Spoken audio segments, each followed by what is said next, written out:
Hello everybody, Skyrim here, back again with another Diablo Immortal video. And as luck would have it, of course, the previous video I did on this one, which was the crossover comparison of the previous patch notes that NetEase had on the card event.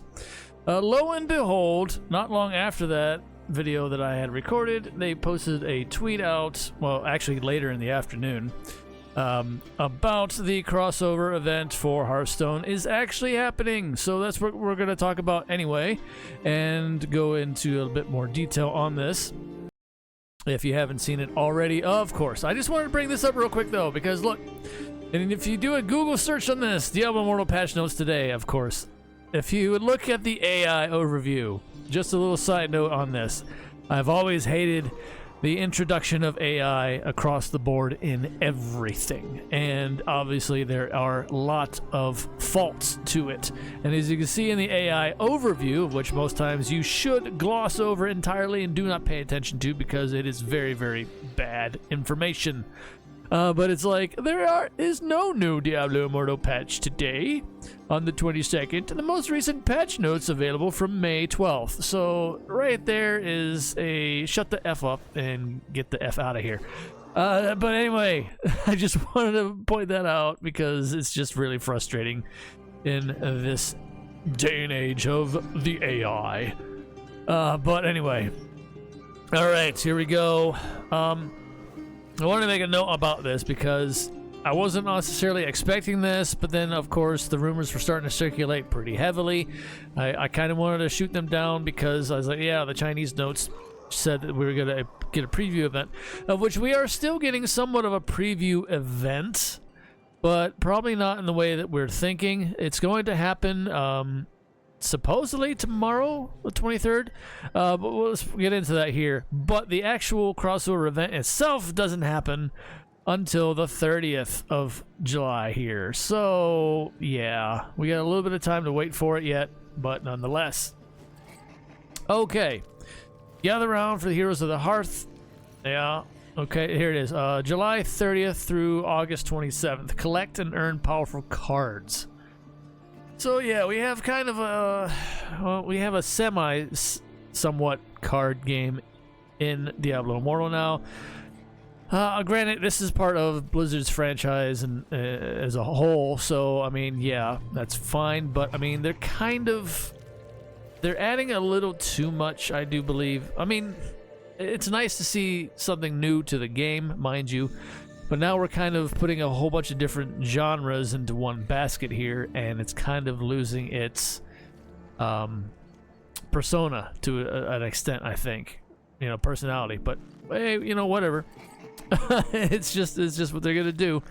But anyway, play in revamped game mode. So you got Trials of the Horde is going to be slightly altered because you will get to select a pair of cards before you go into a match. Which, in that regard, that does shake up Trial of Hordes and makes it a little bit more fun, a little bit more interesting in that sense. So I appreciate that kind of change to the current forms of gameplay that we have known up to this point. So yeah, I do believe this is a win. Once we get it in play and see how it performs, then we can make our own personal judgments there a little bit further. But I do think this is probably definitely a good thing, just to kind of mix things up a little bit. It desperately needed it, and a lot of other modes for that matter, but I guess we'll just take this as wherever we can get it. Acquire powerful cards to bolster your greatness. They all have various effects that are very similar to Hearthstone, of course, and World of Warcraft. In that realm, as you can see here, Mage, Polymorph, and Ice Block, Warrior, Bash, Bladestorm, and so on and so forth. Not going to read them all, but you hopefully get the general idea on that. Closer look at 3 of these powerful cards to earn. Polymorph is a common card, and then you have the Defile rare card and Preparation rare card. They have various abilities to them, affix and such. The claim and rewards. This is where the key stuff here is. When you log in during the event, so from the 30th to August, you can get a 2-star Manaflux legendary gem, which hopefully you saw the thumbnail and hopefully you got a good laugh out of that, because, well, that has multiple implications and meanings behind it all. I do hope that we all understand it. If you don't, let me know in the comments and we'll try to explain it if you're not familiar with that meme that was going around for a while and still kind of is on various other aspects of it. But anyway, but yeah, so we get 1 copy of the Tues. Now this is going to be yet a limited time gem per usual, so you may want to start saving up some of your telluric fragments now if you want to build this one. It's debatable. We'll get into that here in a little bit. It's further down the list. Then we'll get into the nitty-gritty of that gem. But another nice thing here is 10 legendary crests. We'll get a stack of 10 legendary crests, so that's very nice to see again. I don't know if they did it for every crossover event, but I would like to see this more of a definite reoccurring, more frequent thing. But anyway, and then we also get an event-themed portal cosmetic and an avatar frame. Now, what they don't say here in the global notes, and they do say this in the Chinese notes, the avatar frame is limited time. So don't get too attached to it, but it's there for when this event is up, and yeah, so just enjoy it for when we have it, I guess. It's kind of like the all clans on deck avatar frame that we get that comes and goes pretty frequently. However, in this case, this one's just going to be up for so long and then poof, it's gone. So yeah, I hate that limited time stuff. I really don't want to see that in any game in existence anymore, but it's what it is. Clash of Cards.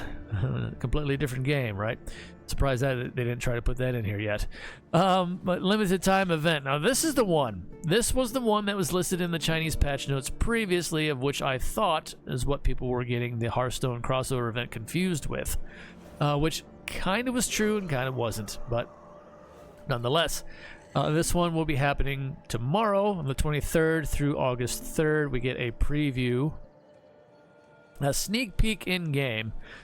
But this one says complete activities in-game to preview the Heroes of the Hearth collaboration. Now, not entirely sure what that is. It could just be like, oh, go do X, Y, and Z things and whatever else, because I don't know if we're actually going to see this full bore in-game until the collaboration happens on the 30th. During the event, though, however, if you are above level 30, we will all get 100% bonus to XP gained from Battle Pass levels. So there's that.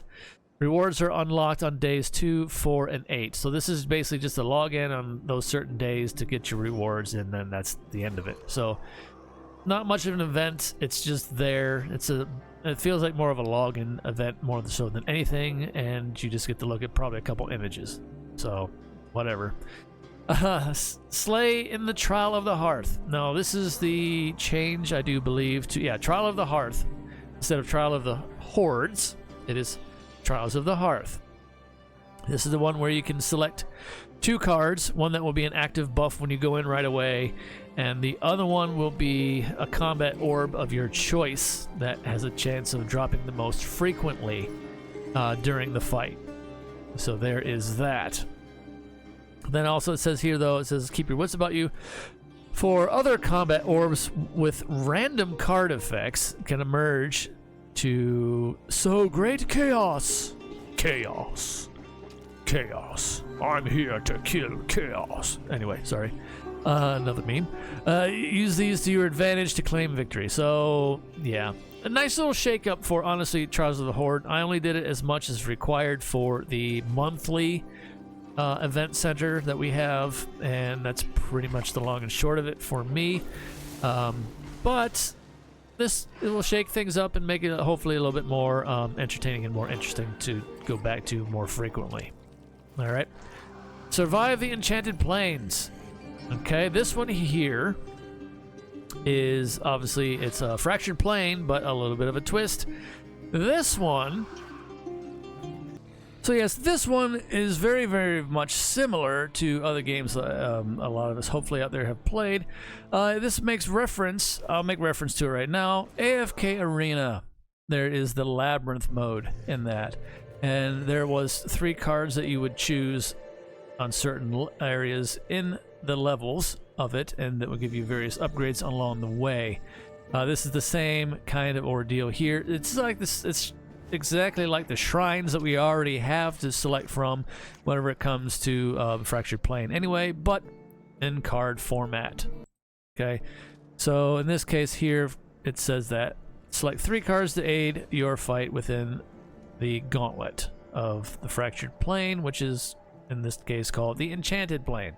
So a slight variant twist to it, nothing too overly substantial, but still. Now we do get, here is the 2-star Manaflux legendary gem. That's the image of it in Warcraft lore, of course. And this one has various effects.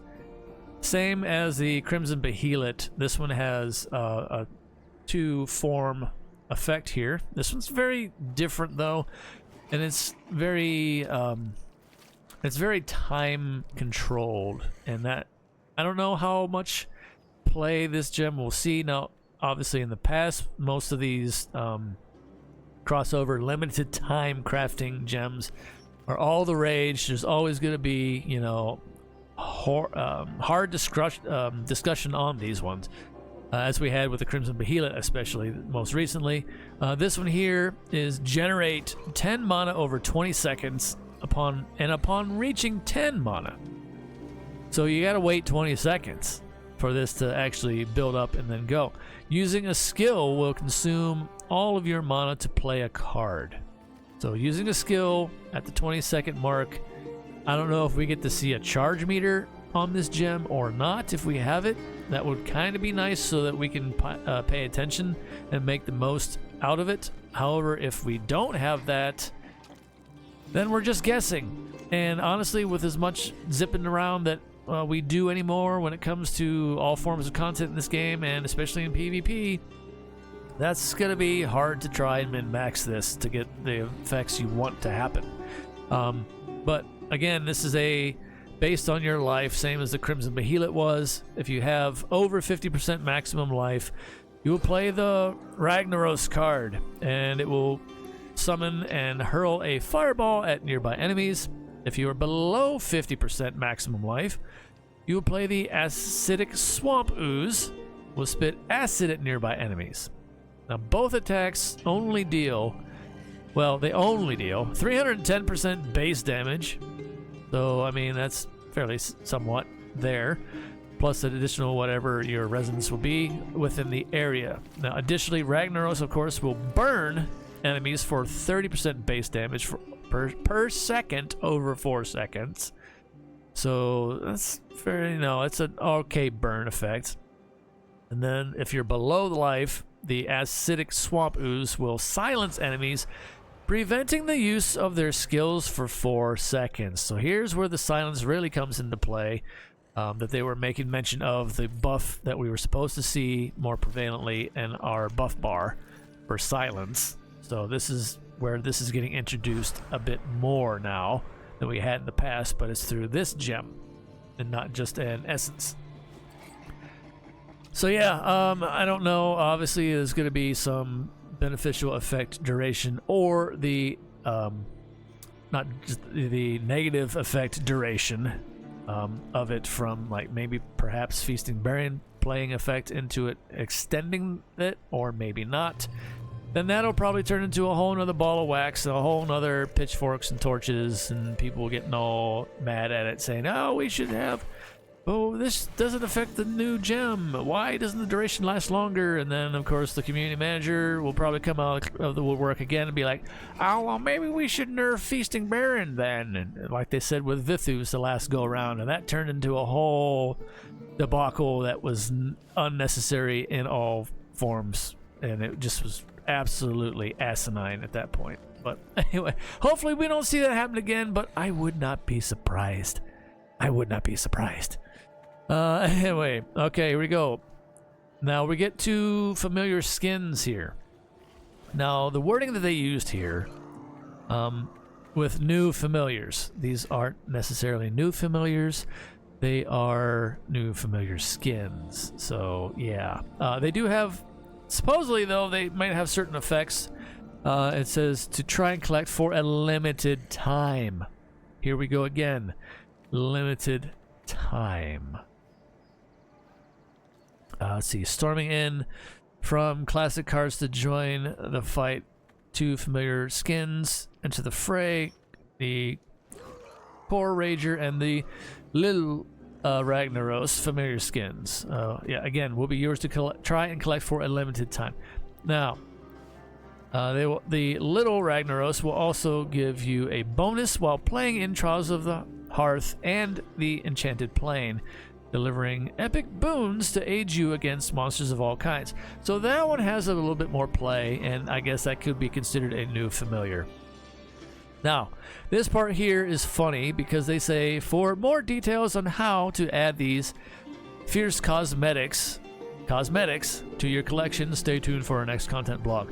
Well, it just so happens if we go and take a look at the NetEase Chinese notes right here, you can see it says how to obtain the magic transformation.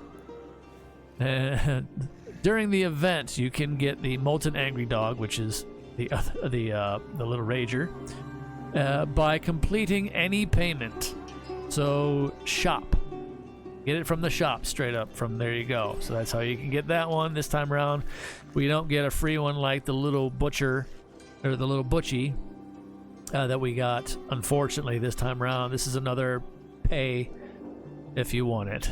All right, and then the other one, of course, is participate in the Phantom Market that we're going to get in talk about here next. The Phantom Market, you get, and they call it the translation is horrible here, as you can see, the little rag.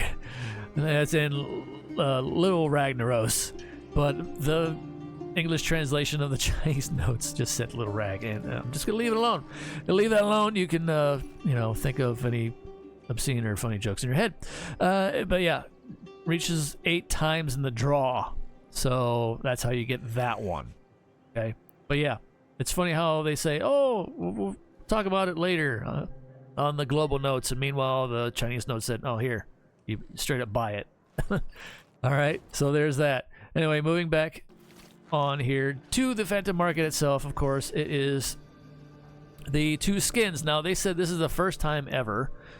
I guess so, but in this case, 2 first time ever in the male and female variants, because if you play a male character, you will get the Malfurion skin, and if you play a female character, you will get the Tyrande skin as well. So there's that. And if you do a gender change in the I'll just call it barbershop. And the barbershop in the game, if you do a gender change, you will get the whatever skin is for that gender when you make that change. So if you don't like the one, just swap your genders, and there you go. But yeah, so that is the Phantom Market if you want to participate in that one, of course. And again, that's how you get the Little Ragnaros in the process. Okay, and that wraps things up. Not so sure what to think about the Mana Gem. It's different, but the Crimson Behelit was different in that it had of course, the life barrier effects to it, and they were all on internal cooldowns of themselves, mind you, yes. But they procced when you were at certain levels, doing certain things like immediately. This one, however, is on a time scale generation before the effects will happen. So you have to wait the 20 seconds in order to do one or the other, depending on where your skill, whenever you pop your skill during the proc of this gem, for that to take effect. So yeah, that's the biggest drawback that I am seeing on it so far. The damage seems okay. It's probably not all that great. or maybe it is. Maybe I'm just reading into this incorrectly, but let's discuss that in the comments, and you know, share our thoughts on the whole matter of all the various things here, like I said. So anyway, hopefully I broke these things down and not just regurgitated content. Like, you know, when it comes to the patch notes, it's kind of hard not to. You're gonna have that overlapping with various content creators when it comes to these things right here, but I do try to at least put my thoughts and spin on it. Well, not spin, but my, you know, my overall opinions on this as best I can, and from a definitely a free-to-play aspect. Of course, the Phantom Market thing is just going to be a pass for me, but I do like the shake-up of the overall change that for the Trial of the Horde with this, and so on and so forth. The card game, well, that remains to be seen. That remains to be how that will translate, and how it will apply in various activities in the game itself overall. So anyway, as always, everybody, stay safe out there in the real world and far out. Take care of yourselves as best you can, one day at a time. It's all we can do. Until next time, see ya.